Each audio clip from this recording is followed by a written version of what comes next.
Happy Earth Day, O citizens of Gaia!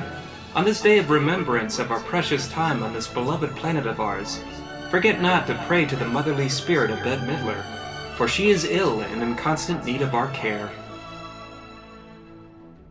What?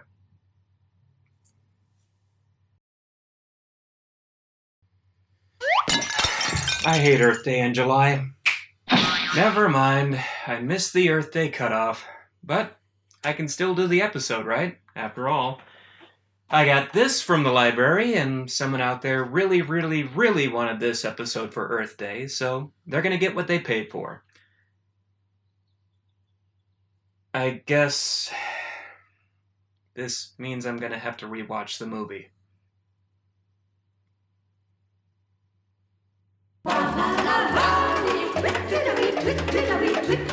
How bad can I be? I'm just doing what comes naturally. How bad can I be? I'm just following my destiny. How bad? Hullabaloo and howdy do. I am the Logics. I live in your brain. I speak when your tolerance goes straight down the drain. No! Well, there's a principle in nature.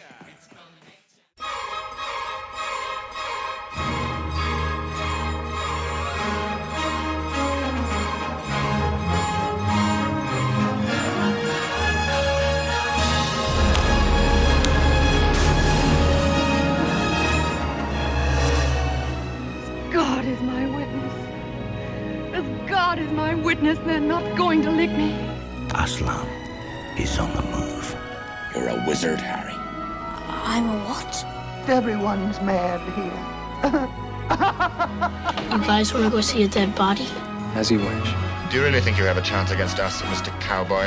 Yippee-ki-yay,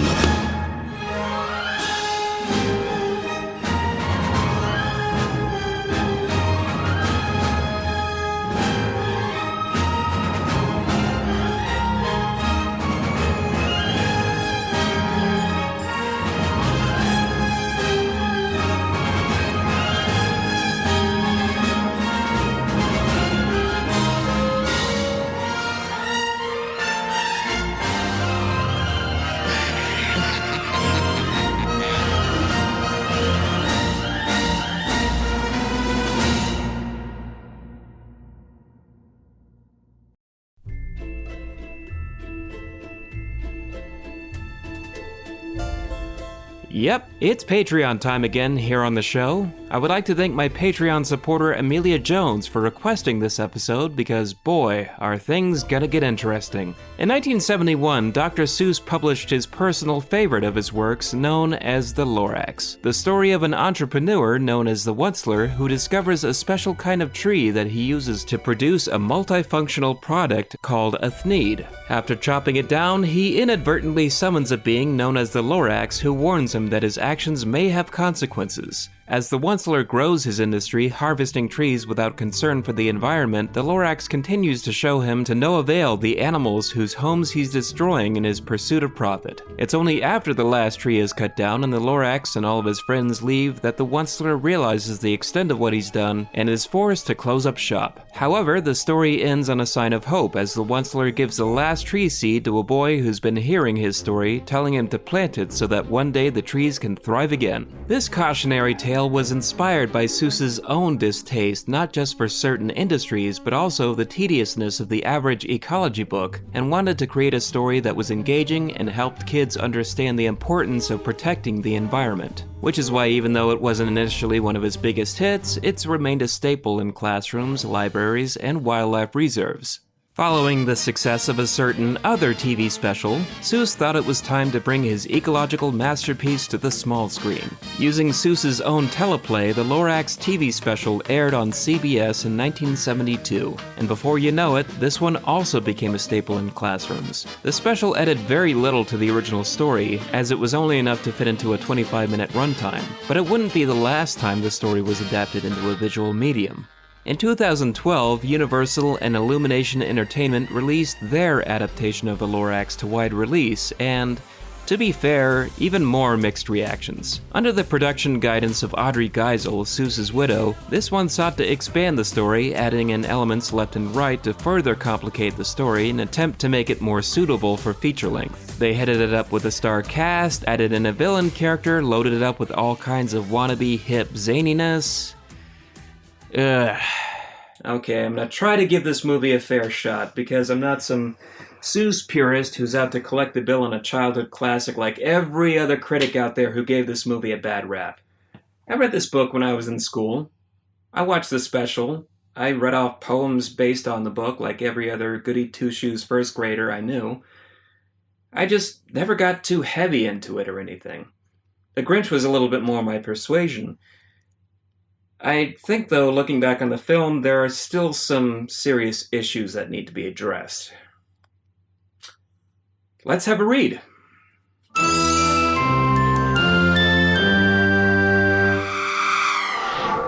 To start with, we have the Onceler, an everyday Joe who's out to strike it rich and finds what he needs in the form of a truffula tree. Perhaps one of the greatest examples of the faceless villain motif, or anti-hero in this case. Hardly anything is seen of this character, thus allowing for a sense of mystery about him. Without a clear sense of identity, we can either find him intimidating or identifiable using this technique. Is he the face of evil, or the face of the everyday multimillionaire? Whatever his appearance, he serves as a driving force of the story. A character with questionable work ethics who puts the profit margin in front of common sense until that sense comes literally knocking at his door. He has a character arc to follow, and in the end, he does become the wiser person. The Onceler in the TV special follows this character to a T. However, the advantage of being slightly longer allows for further character development here. Whereas the moral bait-and-switch of the book's Onceler is sudden, the special's Onceler is allowed more time to gradually mold into the moral. This Onceler does start showing signs of a conscience, but it's stifled the moment business comes calling. Heck, there's even a scene where he's mentally beside himself, debating his own actions, ultimately coming to the conclusion that he's in the right.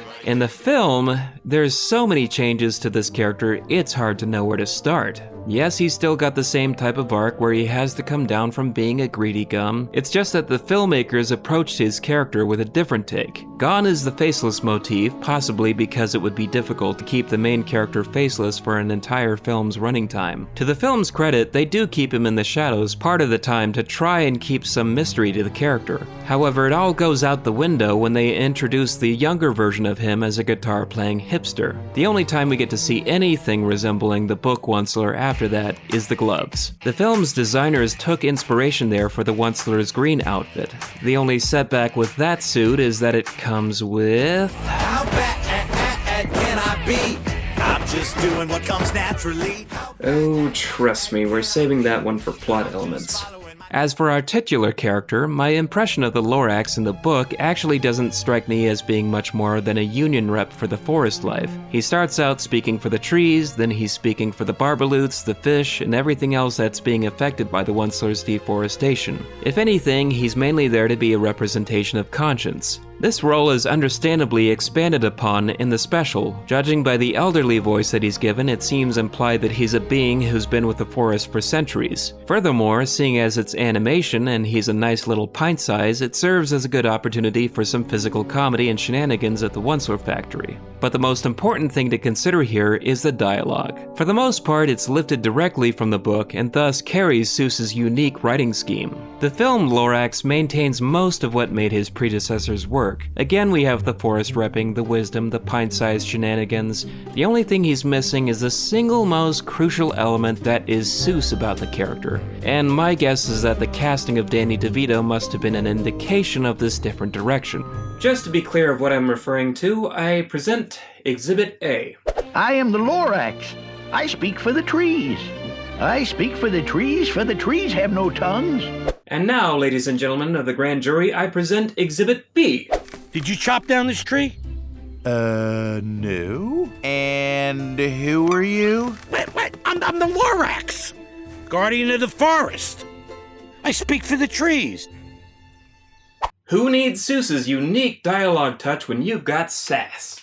The remaining film character from the book is the nameless boy who goes to see the Onceler in the beginning of the story. He needs no depth as a character per se, since his purpose for being is mainly for the reader to composite themselves into his shoes. This way, when the big moral of the story breaks, it helps to sink in even further with the reader, or in the case of the 72 special, the viewer. The film makes the choice to expand upon this character incredibly and makes the story more about him. Ted here is a teenage boy looking to impress a girl named Audrey, who let's just say is a bit of a tree lover. All of these little additions, depending on your perspective, can either add or remove interest. In movies based on storybooks, they inherently have to put in more of everything to extend the runtime, but I find that by doing so, they've removed all sense of relativity. In the book, the only thing we know about the kid is that he's curious about truffula trees. I got the sense that maybe he genuinely cared. Rewriting the character as a kid who just wanted to get a date ruins the sincerity of all that, but arguably it does lead him into the right direction where he does become more sincere. Her, on the other hand... What I want more than anything in the whole world is to see a real, living tree. If a guy somehow got you one... Well, I'd probably marry him on the spot. And that's pretty much how she stays throughout the entire film. You know, for a character played by Taylor Swift, she's actually pretty one note. The remainder of the book and special cast can pretty much be split up into categories. The Onceler's family, for example, are just composite clones of the Onceler. Aside from them, you've got the Barbaloots, fish, birds, and so on. Take all that to the movie, and of course they ruin it. Not only does the Onceler family have different characters, they manage to make them the most thoroughly annoying and unlikable people the film has to offer. The theory that they seem to be going for here is that mean equals funny. Just remember, Oncey, if somehow your invention ends up a failure instead of a success, oh, it wouldn't surprise me at all. You have to do what's best for the company and your mama. Please stop! Take that, you stupid tree! Nice wheels! Burn! I'm not laughing. Shake that bottom line. Nope, still not laughing. Because a screenplay is only as strong as its villain, or something like that, the last character worth talking about is O'Hare, the evil CEO of an air-producing company who's bent on making sure that trees don't make a comeback so he can keep his profit margin. So he's a generic corporate villain, cartoonish and one-dimensional. But my problem with this character is that his very existence complicates the universe of the film to the point of questioning logic. Somebody say logic? Oh! Hello, ladies! I am here for your daughters! Which I have done the polite service of reserving for plot elements. For now, though, let's move on to story changes.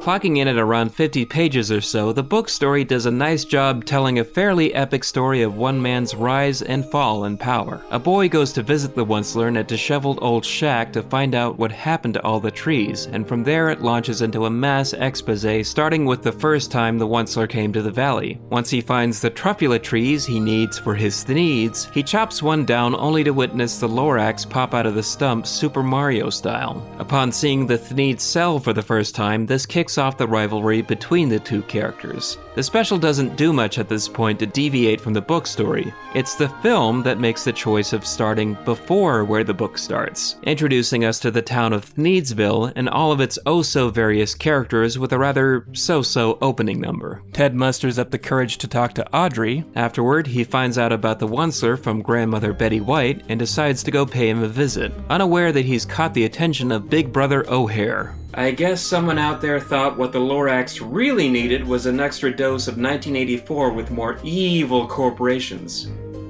Kinda makes me wonder how they'd screw up the Butter Battle book. One motorbike sequence and several 3D gimmicks later, Ted and the Onceler finally meet up about 20 minutes in, and the flashback commences with the Onceler's journey now having a need to please the family subplot and a light dash of Yamaha. He chops down a truffula like you do, and finally the film catches up with the book.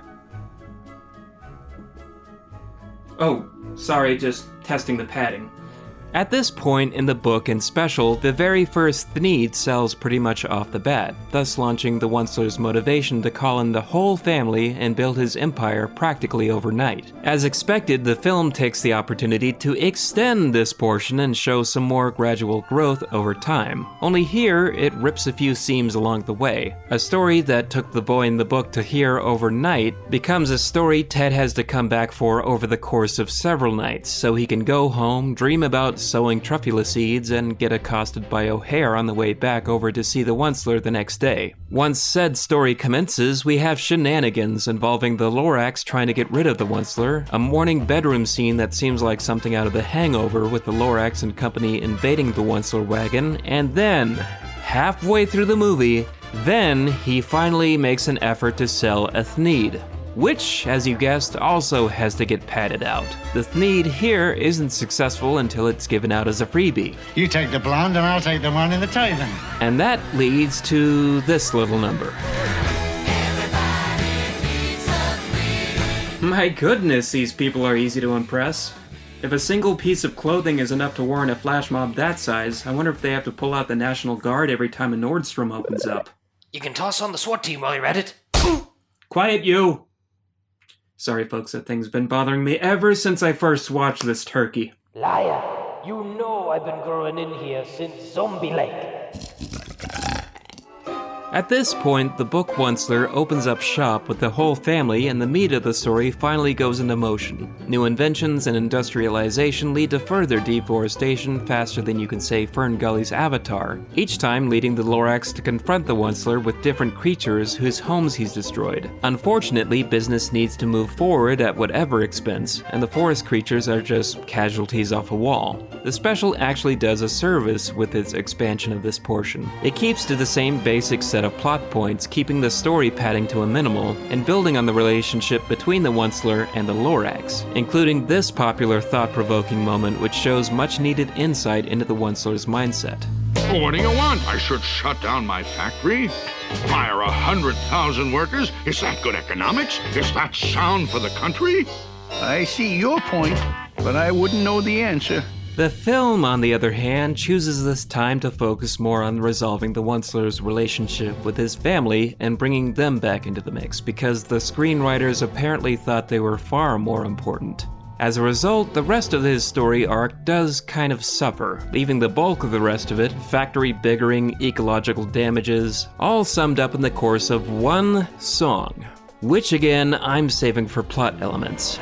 The good thing I can say about the film is its choice to abide by the final confrontation between our lead rivals. The chopping of the final tree is a pivotal moment in all three stories because it signals the point of no return. Onceler has finally depleted all of his resources and it's all gonna go down from here. At this point, the book and special basically wind the story down. The Onceler gives the boy the last truffula seed, giving him the choice of what to do with it in the hopes he'll make the right decision. Kids get it, their parents get it, it's cut and dry.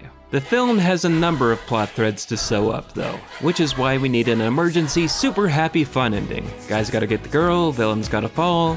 To the film's credit, I don't think all of it is the worst decision. After all, I can't say no to a good chase scene. I'm just waiting for the credits to roll by this point. Putting in environmental themes in any given story is always a touchy subject, especially in today's world when espousing such philosophies can either come across as agitating or blazingly hypocritical. Oh yeah, folks, I'm going there. Now time for plot elements.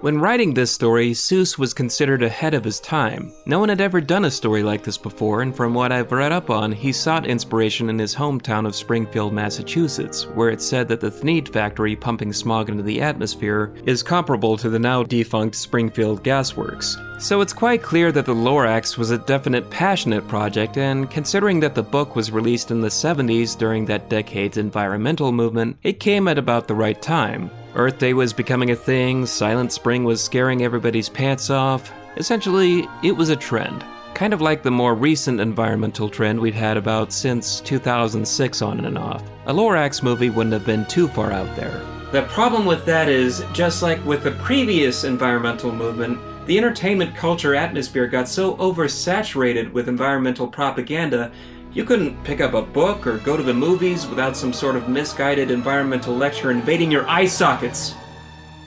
Here's a few examples I remember you guys may have missed. Exhibit A, Seekers. This animal fantasy book series followed the adventures of 3 young bears making a trip north in an ever-changing climate. The problem? They make bears look thoroughly dislikable while hammering in the message that they should be saved. Exhibit B, Sonic X comic issues 28 through 29. Sonic and the gang join their city and using Chaos Emeralds to power everything as a form of green energy while Dr. Eggman tries once again to destroy them all. The problem? They're preaching an energy form that doesn't exist, solar-powered robots are used to destroy the city, and your little advice column inserts make me feel like I'm reading highlights for children. But the worst case of all I found was Exhibit C, MouseNet. A young girl named Megan helps her uncle create the world's smallest laptop, which catches the interest of a group of hyper-evolved mice who want to use the device to help her spread the word about climate change. The problem? No argument towards climate change is actually made. The heroes end up bullying so-called climate change deniers into submission, and in the end, Megan nearly signs the world's powers over to the mice so that they can take over the world. I wonder what kind of misguided far-left smiley face eco-fascist would take this sort of advice to heart. Oh, screw you, Jerry Brown! Oh, and by the way, if you guys don't like my politics, let me make something clear. I don't like to do politics on this show, but you guys requested the Lorax, so open season. All complaints will be filed in this box, if you please. So with all the aforementioned Bolshevik I had to deal with, you can understand why I was hesitant to even watch this movie amongst all the controversy that stirred up around it. And then I realized something. The original Seuss story is not without its own legacy of controversy. One thing Seuss historians commonly bring up is a line uttered by one of the hummingfish in the special. I hear things are just as bad up in Lake Erie. At the time of the book's publication, Lake Erie had become quite polluted thanks to unsupervised industrial glopping, hence the reference. Maybe we should add a rule that you can't dump sludge into the water supply. What manner of fool would do that in the first place? You're right. Thanks to environmental cleanups, Lake Erie's been rather cleaned up, prompting Seuss to change the line for future editions of the book. I still wouldn't drink the water up there unless I wanted to end up like this kid, but that's not really the worst of it. Arguably, the book does seem to paint a very dated perspective of industry as a whole, despite the current efforts done by industry to protect the environment. This is why I'd like to briefly bring up the case of a certain parody produced by the National Oak Flooring Manufacturers Association called Truax. Released in 1988, this rare little spoof tells the story of a logger who's forced to defend his activities when being accosted by an anthropomorphic tree known as the guardbark, citing reseeding efforts and scientific facts about trees along the way. While the presentation alone is rather kitsch and the artwork looks like it belongs on a Happy Meal, the writing does a good job of mimicking Seuss's writing style, and the arguments do provide a solid defense of the logging industry as it is today. This is why I think The Lorax is a good story, but it also needs to be looked at from the perspective of the time period in which it was written. The film, on the other hand, not only commits the crime of retreading such dated perspectives, but it does so in such a blazingly hypocritical manner that it's quite insulting. The song How Bad Can I Be is brought up in most criticisms of the film as trying to be hip. I find the beat rather catchy, I'm just not a fan of the lyrics.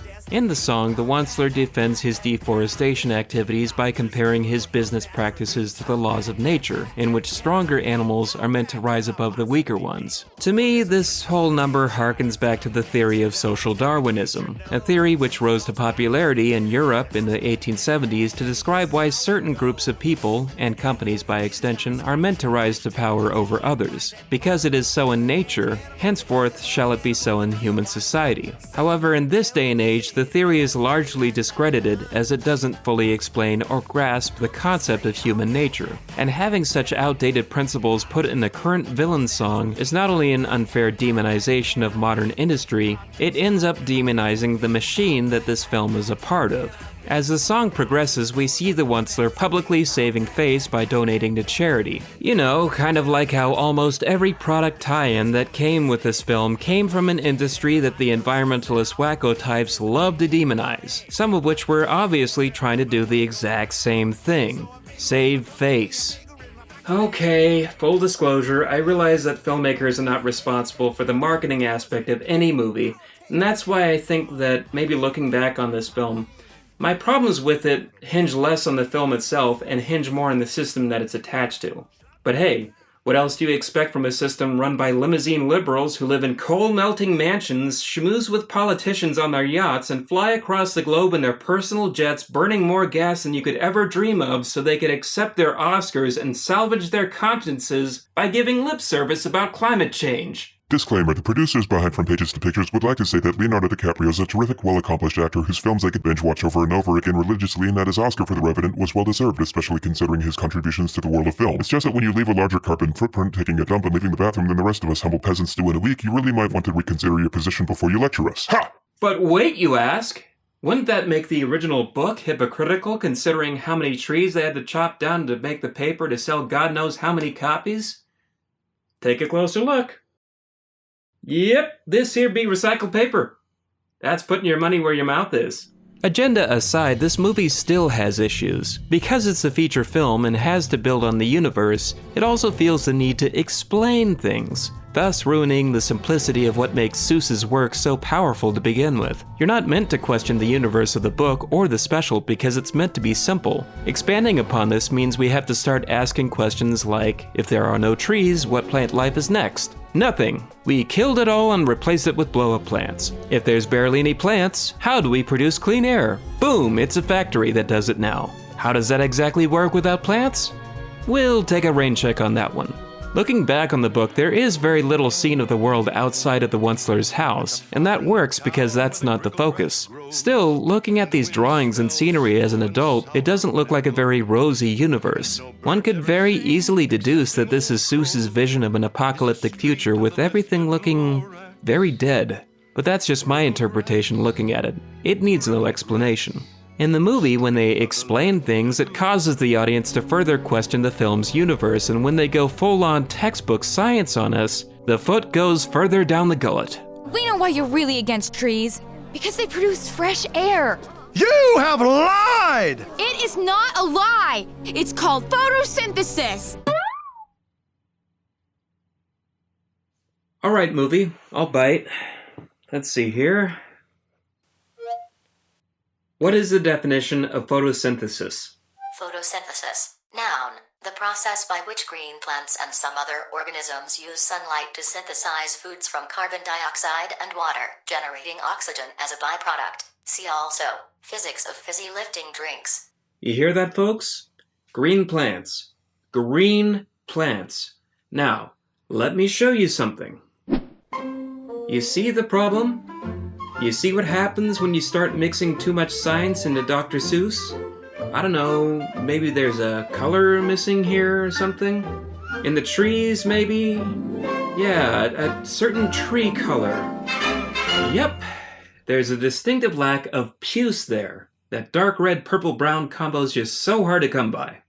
One final element worth discussing here is the central theme surrounding the story, starting with the word unless. Strictly speaking, unless we care about the environment, then nothing is going to get better, and that choice is left up to the reader. To the film's credit, they do keep that moment in where the Onceler hands the boy the last truffula seed in the hopes that he'll make the right decision, which we all know he does because movie rules and all that. I think in its own way, it's still trying to keep with the spirit of the book, minus the ambiguity. Wait a tick. I just had an epiphany. If he's had the last truffula seed this whole time, why didn't he plant it? Huh? If he cares about the trees all of a sudden, why is he relying on some random kid to make the right choice? Maybe he's just pulling his leg. Maybe he tells that story to all the kids and he's just got a stockpile of seeds somewhere in that shack. My goodness. The overthinking of the film is causing me to overthink the book!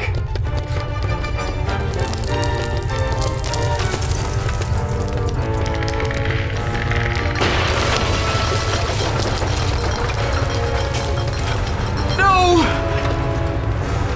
The world of Seuss must remain simple and unquestioned at all costs! Yeah! 3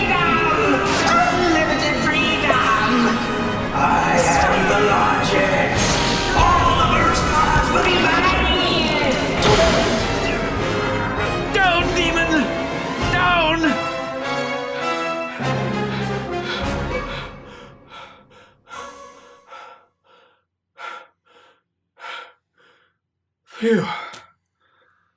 That was close. I'd better wrap this up before I summon any more demons. First off, book versus the special. Which one wins? Scale of betterness.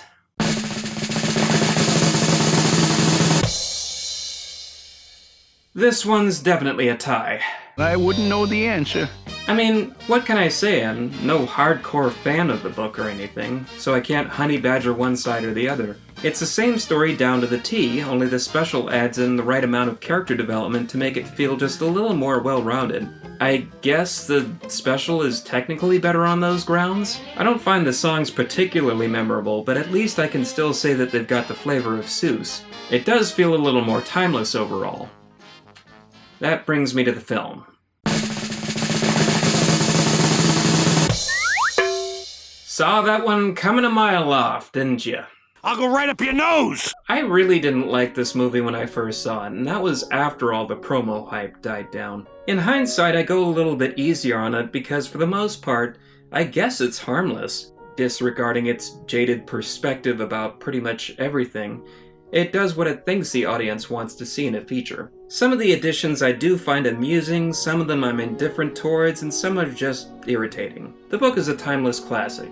The movie's not. It's bloated, pandering, predated, and we're just gonna forget about it in a couple years anyway, so let's just start right now, you know? After all, it's not the worst Dr. Seuss adaptation. We all know what that one is. What the...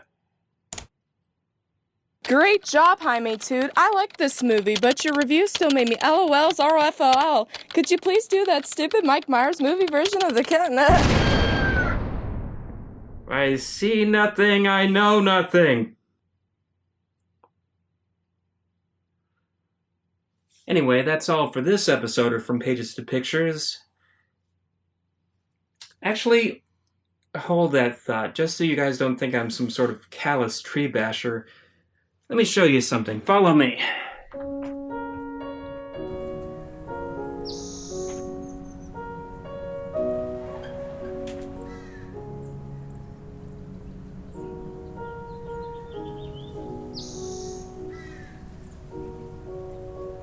Welcome to my backyard.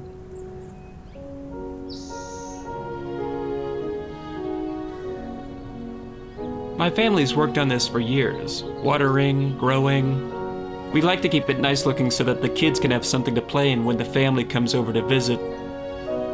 Grass is a little crabby right now, but that's only because it's summertime. And that plum tree over there had a bit of an accident, but we fixed it up. Best as we could. That orange tree over there keeps producing all year.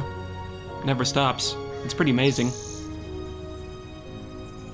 If you're worried about the future of the environment, consider this. The hole in the ozone has been repairing itself since the 90s, and it's predicted to continue. Most forests worldwide have actually been growing thicker over the past 2 to 3 decades. We're even able to farm better now and grow more food without tearing everything else down. All this is because people do care. Our environment is starting to adapt, we're starting to coalesce better. We take care of our part because we're not afraid of some wide-eyed Mad Max doomsday scenario around the corner. We do it because it's the right thing to do. So we might as well do it. Anyway, that's all I have for today's episode. Don't forget to join me next time as I go from one literary rivalry to another. One that's actually spanned across generations of comic book geeks. So until then, ponder to yourself whether or not the real difference between good and evil is just one bad day. Ciao for now.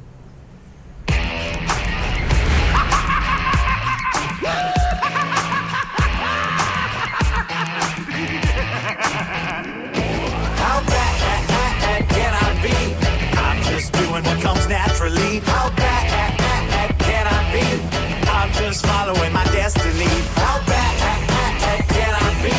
I'm just doing what comes naturally. How bad can I be? How bad can I possibly be? Come on, how bad can it possibly be? How bad? All the customers are flying, and the money's multiplying.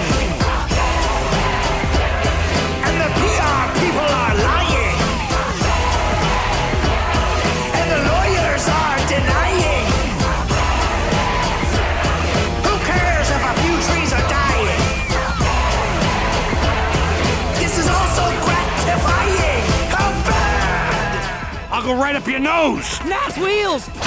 Burn! If you like what you saw here, please, please, please try to help support it. I have a Patreon page. You can help me by going over there, throwing some money, whatever amount that you like to throw in. If you're not watching this on YouTube, I also have a YouTube channel. So go there and hit that subscribe button to be notified whenever new videos and new content come out. I'm also on Facebook. Go over there and like that page so you can be notified as well whenever a new episode or video of some sort come out, as well as exclusive behind-the-scenes content. You can also hit me up on Twitter over there to see what kind of stuff that I like to share. Just be warned though, I don't like getting too many messages. So if you're constantly sending me stuff all the time, I can get really agitated. Remember, my privacy is golden. And if you like my t-shirt, I got a t-shirt store over there too. I got links, I got fresh designs, I got new stuff coming out over there, provided of course that anything actually sells. That's about it. If you like what I do, hit that like button, Facebook me, tweet me, share me on your little social networking sites, do whatever you gotta do. Email me to all your little friends, and that's all I gotta say. Thank you and peace.